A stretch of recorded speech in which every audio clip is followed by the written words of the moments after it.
mentioned my salmon rub. There's a salmon rub I have. It's delicious. I was making it with the kids the other day, and I had them reading off the description, right? The recipe and the description. And I was still playing around with the measurements were and whatnot. My son, who is reading now and is awesome, was like 2 tablespoons of brown sugar. I'm like, okay, got it. 2 tablespoons of brown sugar. And then he goes, 2 tablespoons of black pepper. I was like, okay, 2 tablespoons of black pepper. And then he goes, 1, Daddy, what's this word? And I was like, oh, that's teaspoon. 1 teaspoon paprika. I'm like, okay. And he's like, wait, Daddy, the other word was teaspoons, not tablespoons. So I got this like bath of black pepper. Good, at least he mentioned it. Totally. Throw everything out, start over. I'm off by 3x. I fished some of it out, and I was like, it'll be fine. It'll be a little more spicy. Aww. Quiet, please. But it was so funny that he was just keying off the T words. In 4. Didn't know tablespoons and 3, teaspoons. It was very cute. 2.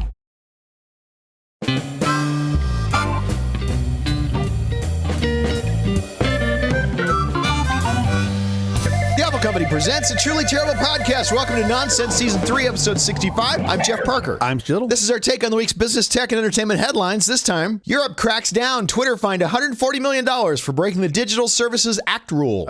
Can X just go away already? More troubling changes coming to the Food and Drug Administration. Wait a minute, is it about the food or the drugs this time? They've abandoned both of those. Now they're working on car parts. A fentanyl vaccine is about to get its first major test. That's great, but I need a bacon vaccine. Is anybody working on that? China's $1 trillion trade shock. Global exports surge among U.S. dive. Half of that surge was just in dumpling sales. And half of those dumplings were purchased by me. I got the other half. Also, our big story later this week is about UC Merced's simple fix for California's energy and water crisis. Are we finally getting rid of people? Is that the fix? Yeah. That's a good idea. I'd be in for that. A guy put up a video the other day that came into my feed. I'm not really sure why. Yeah. He's abandoning California and he's huffing and puffing and going. And I'm like, oh man, one less. Thank goodness. Yeah, you're going to love Idaho. If you are not happy here, we'd be thrilled if you'd move away. Have you thought about Florida? Remember all the CEOs who like in a huff moved off to Austin? Yeah, they all came slinking back. They all came back, yeah. I heard gas is really cheap in Alabama. Go for it. It's Computer Science Education Week. Veterans find time for kids. Make an attempt to inspire K-12 students to dive into computer science. But for the love of all things digital, no JavaScript. Anything but JavaScript, save maybe Perl. No Perl. The kids deserve better than that. So basically, you don't want any of the kids working on anything that can run in a browser. Yeah, I want them all just writing for old embedded systems. That's it. That's all Fantastic.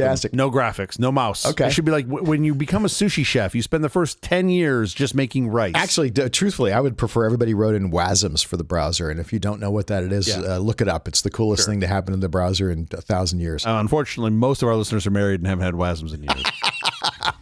How is your week going? Oh boy, my week. It's been an adventure. Yeah. I have been managing my children, of course, which I think is part of what being a parent entails. My wife has been out of town. Yeah, you've been single parenting. Which every time I do this for a couple days, I just can't complain about it because I have so many friends and know so many people that do this all the time, and I don't know how they do that. I baked cookies with the kids. This is actually the most fun thing. Normally my wife does all the baking and I do all of the cooking, but I got to do the baking and I was very excited to do this. I made a double batch and I called the kids in. They normally help my wife roll them in the sugar and cinnamon. Yeah, sure. Making snickerdoodles. And I'm not making this up. My children looked at me and said, "No, we did that with Mom. We don't need to do it with you." And I was like, "But you love doing this." They're like, "No, just with Mom. This is our thing with Mom." No, with Mommy. And they just left the room. They had no interest in doing it with me. It's like her thing that they do. So I just baked them all myself. Did you have extra cinnamon in your snickerdoodles? Did you mistake teaspoons and tablespoons? No, I didn't do that this time. I did. The recipe, I double recipe. I did call for tablespoons. It seemed like way too much cinnamon, but whatever. How do you there is no such thing. No, so we had a kid cookie exchange, which was super fun, where have you ever done one of these things like you bring like a big basket of cookies and then everybody shares cookies and you get a nice little array of cookies. That's the plan. Yeah. There was a mom there who said, she showed up and she said, "I don't know how this works. I brought 1 bottle of wine and 2 cookies." And I was like, well, it's going to be a small exchange for you. She thought the kids just exchanged like 1 cookie with their friend. And I was like, the good news is we have plenty of cookies. Don't worry. We're going to be just fine. Sure. The part that made me laugh the most is I made a double batch so we'd have extra cookies at home because my kids and I also love the snickerdoodles. My kids still took snickerdoodles that I made from the cookie exchange. I'm like, you're not doing this right. And they're like, but we really like them. I'm like, well, we have them at home. And they're like, but we really like them. That's something and I new. was like, okay, fine. Super funny. They made me laugh. The cookies was a blast. I did try to exchange the kids there. Yeah, but, no, sure. But nobody was having that. I did my best. I volunteered for a friend's nonprofit event at the El Portal Theater up in NoHo. That was super fun. They put me on bartender duty, which is a huge mistake because I just talked to everybody. And people were like, where's your tip jar? I'm like, you got to tell me a joke. It's like, no money. You got to just tell me a joke. And people would sit there and like rack their brains. For jokes? And like, all I know is dirty jokes. I'm like, great. That's all I hear. Let's go. I could give you 30 right now. You do not want to go on a joke off with me. I know how you know. Yeah. Last time you and I had a joke off, we both spent time in the West Hollywood jail. Sure. It was a blast. I was excited about the football outcome, but I don't want to talk about it because I know that's going to be part of your week. What happened in football? I wasn't paying attention. Did Saturday, I don't know. I watched a team I happened to despise. Didn't win as they were favored. That was the interesting thing for me. Yeah. There are an equal number of people who hate Ohio State as there are people who were rooting for Indiana. Oh, that is incorrect. There are way more people that hate Ohio State than like Indiana by 10x. I mean, some of us just love the Indiana story and what has happened there. For example, but there are actually people who hate Ohio State and don't really care that it's Indiana. Just anybody who beats Ohio State is a hero. The entire state of Michigan hates Ohio State. Oh, okay. Because, well, first of all, it's Ohio. You ever been to Ohio? Yeah, sure. Ohio is the state you drive through to get to other states that are more interesting. Okay. Ohio it's the least interesting place in the entire country. I've been damn near every state. I've been to Wyoming, and it's more interesting than Ohio. Wyoming's very interesting. What's not interesting about Wyoming is beautiful. Save maybe Sandusky, which is where Cedar Point is. The rest of Ohio, you just want to speed through as quickly as you can, and they know this, so they just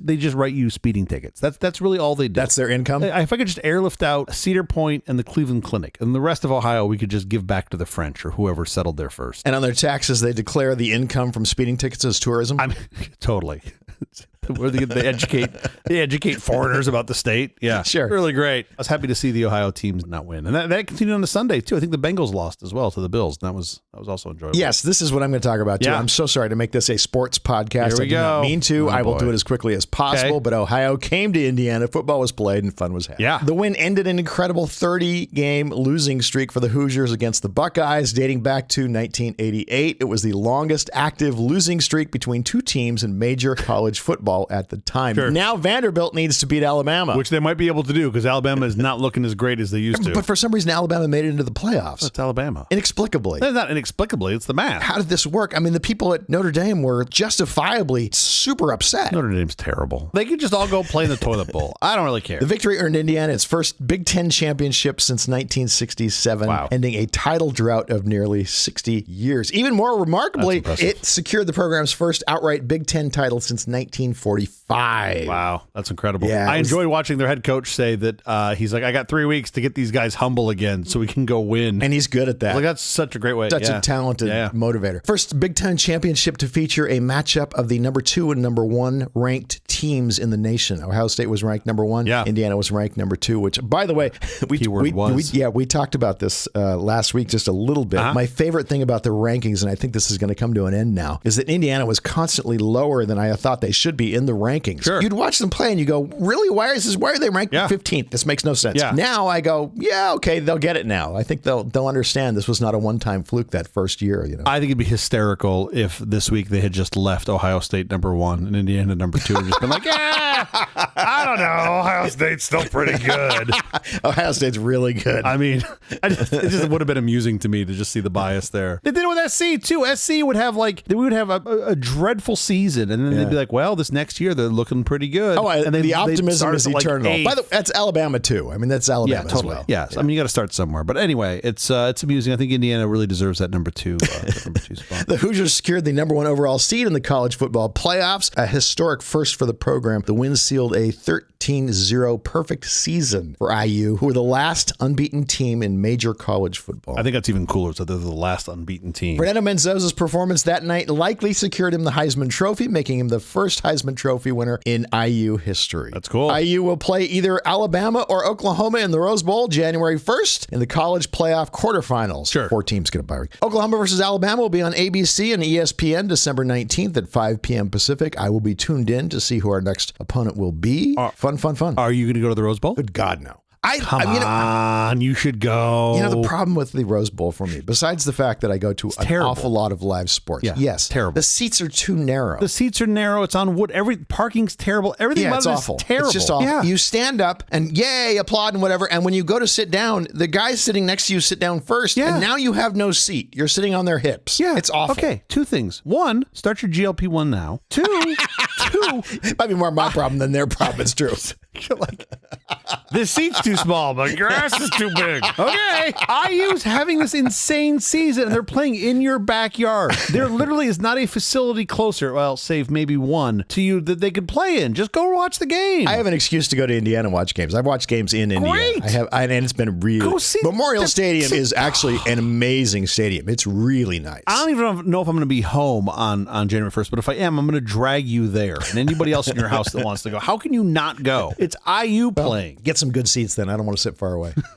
I'm gonna find the narrowest seat. I'm gonna find the seat that says compact on it. That's the one I'm gonna get. The one that they're just gonna be like, there's no, you gotta sit sideways. It's gonna be like a double middle seat. I don't even know how that works. No armrests. And then I'm gonna book 2 linebackers to sit on either side of you. Let's get to our headlines. Probably should. I don't want to do what we did last week and have a 45-minute show. Too late. Twitter fined $140 million by EU regulators. Elon Musk's social media company X, formerly Twitter, was fined 120 million euros by EU regulators on Friday for multiple breaches of the landmark Digital Services Act. This is the first sanction under the new legislation. The European Commission, the EU's executive arm, cited several violations, including the deceptive design of the blue checkmark, a lack of transparency in its advertising repository, and a failure to provide researchers access to public data. The fine followed a 2-year investigation aimed at tackling illegal and harmful content online. Yeah, this was interesting. Yes. So, first of all, it is fascinating to me that the EU seems to be doing, I'd call it a pretty good job, trying to protect consumers online. I'm not saying they couldn't do better. They took their sweet time coming around to this. Yeah, I can't comment on that. I mean, I think these things are hard to get to the bottom of. I'm not complaining. I'm happy they finally did something. Sure. But you'd like to see it get there a little faster. Because the U.S. does nothing. Yeah, we do nothing. We do the opposite. We're just like, yeah, sure, whatever. It all flies. It's embarrassing. But I also love how there's this general view that like, oh, the EU is targeting American companies. It's like, well, okay, two things. Well, no, the tech companies are American. You could also just not provide service there. It's not like you have to provide. There's no requirement that you provide service in Europe. And yes, they do have different rules. Like, yeah, that's how it works. Like, you can't be like, oh, they charge VAT. We're going to just not pay it because we're American companies. Stop targeting American. Like, no, that's how it works. If you want to do business there, that's how it works. They have firewalls. But like, these are things that seem pretty, I want to say obvious. Like this seems like just deception. Like a lot of and we knew this. We what called Twitter this was 2-3 years yes. ago. Yes. Yeah. So anyway, this will be fascinating to see. I don't know if they have the ability to appeal it there or what sort of recourse they may have. They will be appealing it for sure. TikTok was also going to face some consequences and they changed their ways. Yeah. Do you know what specifically they changed? They limited the number of people who can do the floss dance. Isn't the check mark just like having the Maybach badge on your Mercedes? It just means you've got money, right? There's no the check mark means nothing else. There's nothing to it other than the fact that you've put a credit card in and pay N dollars a month. Except right? I think they were giving blue check marks for people who hadn't paid for them. So people could pay for them, and then some people who didn't want a blue check mark, who didn't pay for it, they gave blue check marks to. You just ask nicely? How does that work? Yeah, it wasn't they asked, they didn't want the blue check mark. They didn't want to be associated with the whole thing. But it used to mean that the account was verified. Yeah. And now it just means that the account has a blue check mark. Like, it doesn't mean anything more than that. You know what I did? You went to Mastodon? Deleted Twitter. Long ago. Deleted off the internet?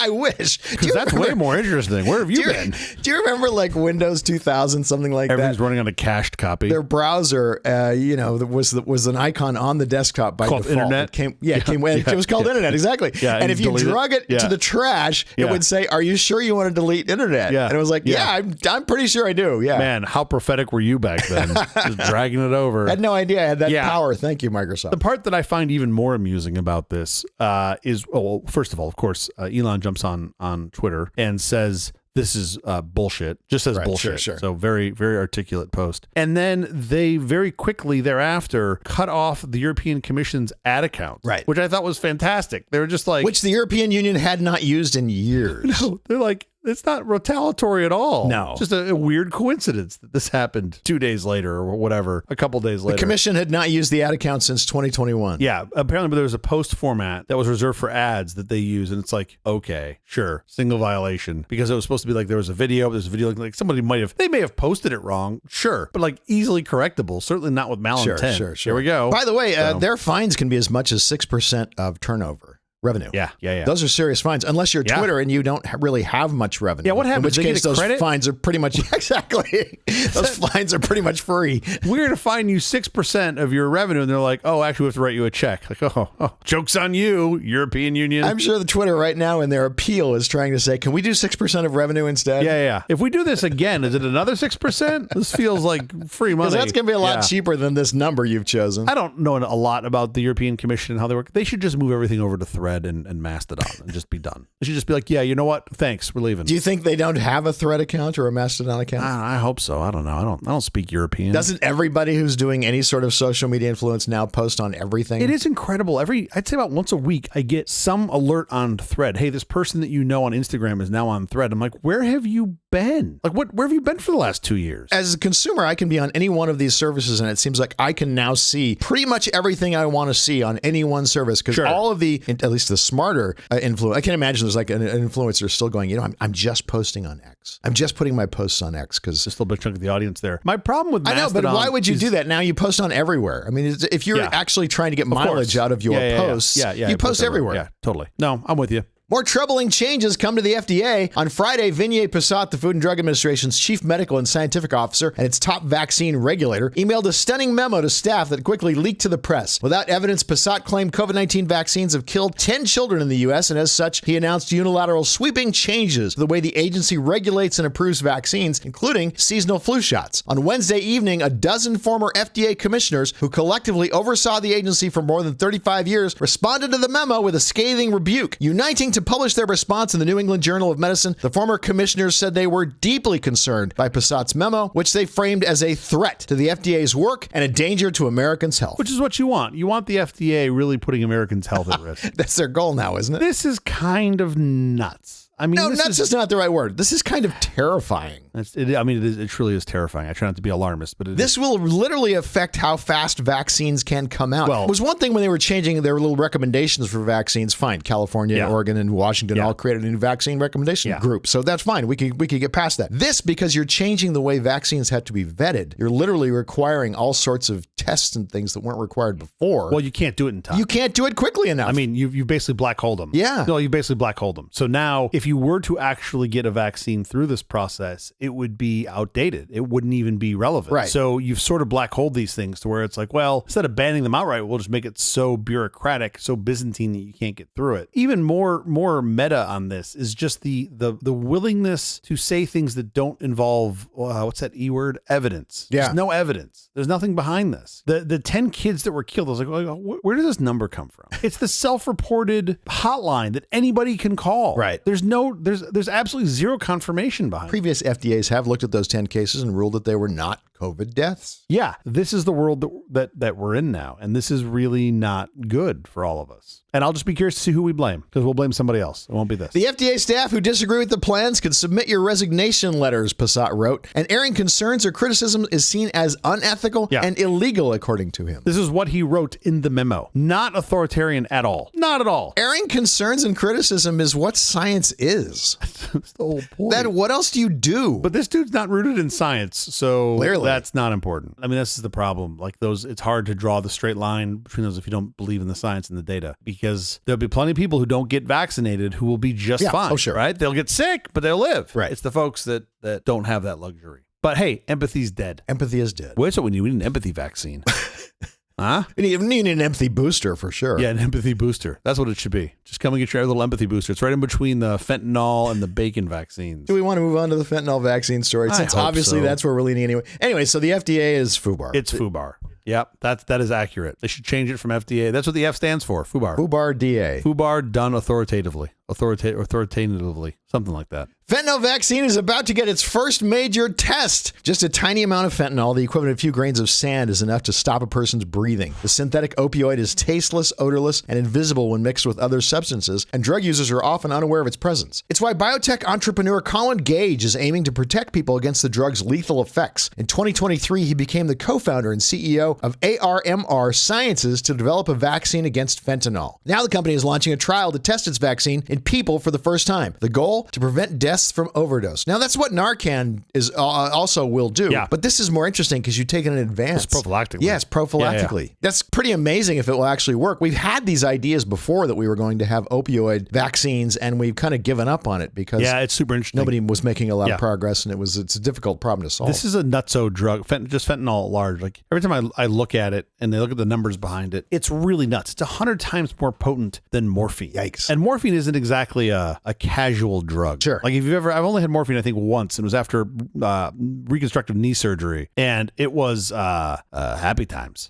So I can only imagine with this, but it is nuts how little fentanyl you need to kill somebody. Yeah. It's not a lot. Well, even when they use it professionally, when they're using it in anesthesia, it's like at a 50-to-1 ratio. They really are. They dilute it down. Yeah, you have to. Yeah, sure. It's really nuts. So, and it's kind of this in one sense, it's sort of this miracle drug because it's cheap to make. It's super addictive. It's not hard to get. Like, of course, you're cutting your. It's a synthetic. You're not having to make it from poppies. Guys are really working on getting their margin up in the illicit drug trade. So they're just slicing in some fentanyl. Now, Narcan, so that's naloxone. Naloxone. You know it normally as Narcan. That's amazing because it can reverse the effects of an overdose, right? Keeping that around is fantastic. And yet there are police departments who are objecting to carrying Narcan in their cars, in their police cars. Well, there's no room on their belt. Is that it? What's the problem? Yeah, they got all this stuff already in their belt. They need to just stop more at the donut store. They'd have a little bit more room. I was in line at Starbucks last week behind a LAPD officer, and I was just looking at their belt. Oh, yeah, there's so much stuff. And I was like, there is so much stuff on there. I was like, what is half this crap? I was like, okay, you got the handcuffs there, you got the non-lethal spray there, you got your gun there, okay, and then this and then a radio. But then I was like, there's 7 other pockets. I'm like, what else do you have? Is there like a little game of Yahtzee in there? What else do you carry with you? How do you remember where everything is so you can grab it quickly? And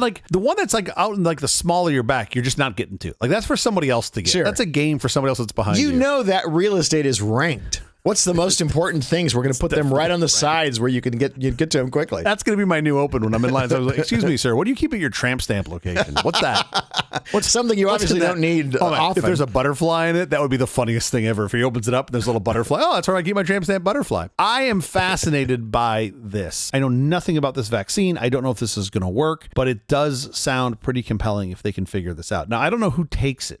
Do I just go get it prophylactically in case I one day happen to have fentanyl in my crab legs? Is that, or is it just is it for drug users? I don't know. Is there going to be some scarlet letter of shame when you go get one of these? I have no idea. Does it have side effects? I don't know. Oh no, there's no scarlet letter of shame. I mean, a friend of mine went on a cruise, and he was in Mexico, and he had to have a Vicodin or something like that, and he ended up not. Because he was passing a stone. You want to know the whole story? I do now. So he had to get some sort of, so he went and bought these things at the Mexican pharmacy that was on land, and he fortunately never had to take them. Came home and had fentanyl testing kits, because people do now, and checked it, and sure enough, they were totally fentanyl. Wow. So lucky him, he didn't take them. Second, just a little PSA here. Don't take drugs from Mexico. Yeah. Just don't. Our FDA, kind of a mess right now. Still better than anything else out there. Although working hard to get to be as bad as the Mexican FDA.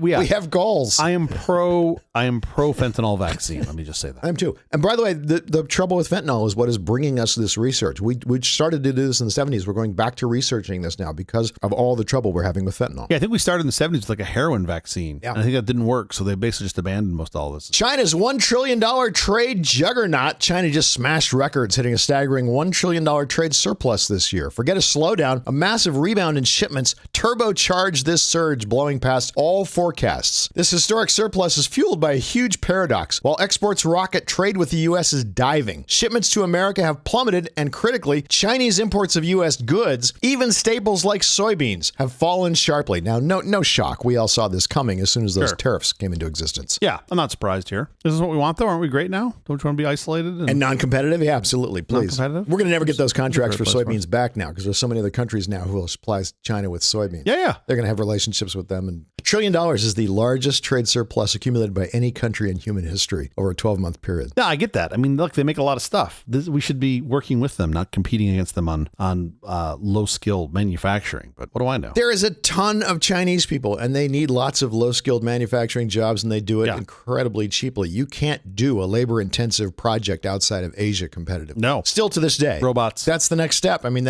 by putting up these tariffs, we have advanced robotics studies. I'm for that. I'm for more automation. We'll see if that's what actually happened or not. Countries like India, Japan, and Germany are now running increasingly large trade deficits with China as their own domestic industries face stiff competition from a flood of cheaper Chinese goods. Yeah. That's a big population, whatever that is. 1.4 billion people. The surplus isn't just cheap consumer goods. It's heavily driven by China's new 3 high-tech exports: electric vehicles, lithium batteries, and solar panels, showcasing a major shift into advanced manufacturing. By the way, they do make the best electric cars. They make amazing electric cars now. I haven't driven one yet. I haven't been in one. I sent you a video. Yeah. I want to see the that thing. Marquez Brownlee did. And it's what he was saying was a $70,000 car that you were getting for $42,000. And it looked beautiful inside and out. It looked amazing. I'm very sensitive on these car things. I don't have an allegiance to like one or the other. I have an allegiance more to the process and the thing, but I need to go drive one. I need to drive one. I probably need to own one to really have a... You can't even bring them into the U.S. because we want to be as non-competitive with cars as possible. God forbid we measure up to what the rest of the world is doing with cars. Well,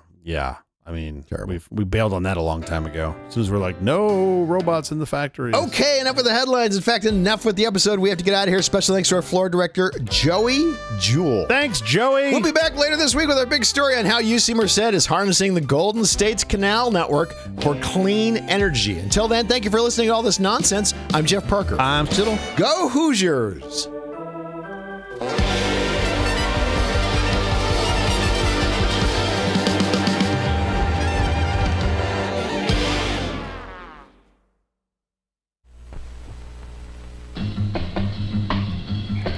He's mean.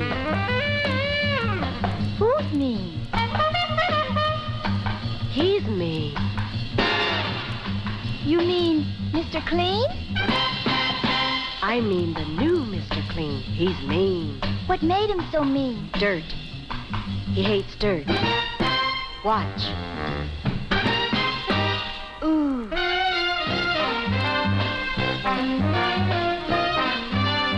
Ooh.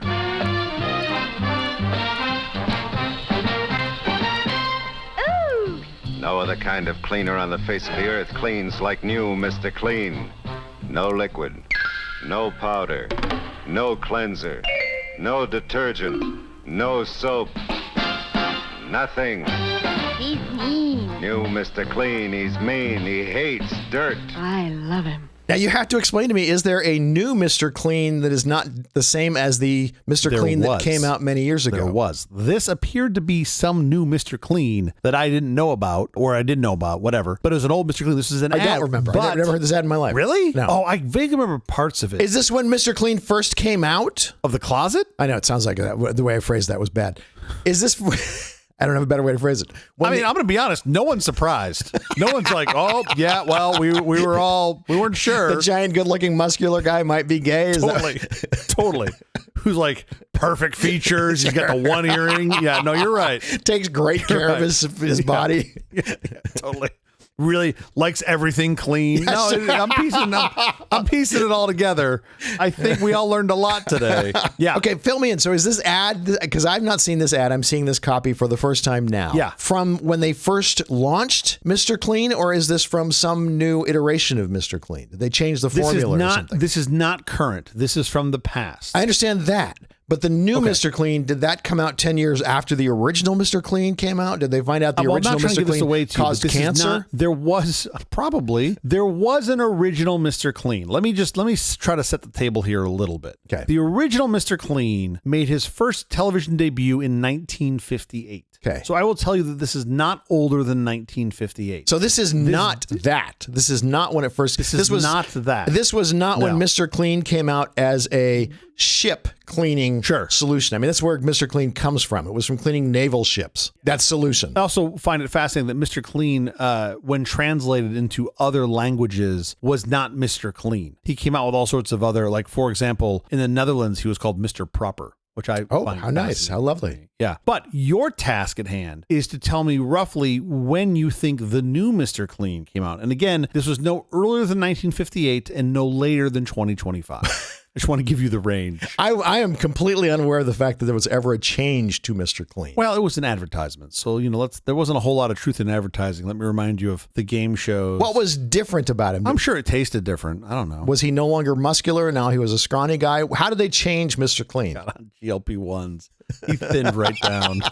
He was just kind of scrawny. He looked a little unhealthy. Sure. I don't know. I'm just telling you they had a new Mr. Clean. I know nothing about this. I will say 1980 because I have no idea. I'm just going to pick a date between, the start and the end. So somewhere around maybe 1980. 1980 is a very good guess. Yeah. It is very, very wrong. I'm sure. This ad, and this is what kind of surprised me, was from 1965. Okay. So they changed it roughly 10 years after they launched it. I mean, allegedly. I don't know if they actually changed it. They took the cocaine out. They took, that's exactly what they did.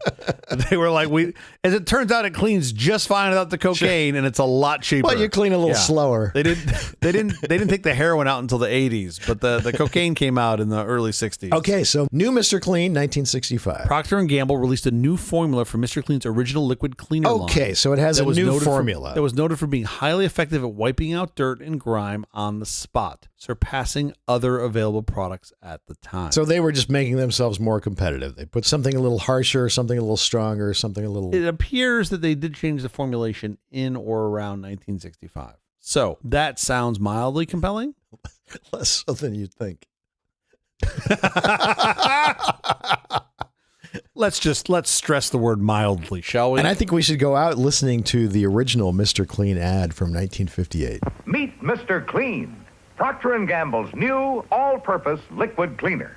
Mr. Clean gets rid of dirt and grime and grease in just a minute. Mr. Clean will clean your whole house and everything that's in it. Floors, doors, walls, halls, white sidewall, tires, and old golf balls. Sinks, stoves, bathtubs he'll do. He'll even help clean laundry too. Mr. Clean gets rid of dirt and grime and grease in just a minute. Mr. Clean will clean your whole house and everything that's in it. Can he clean a kitchen sink? Quicker than a wink. Can he clean a window sash?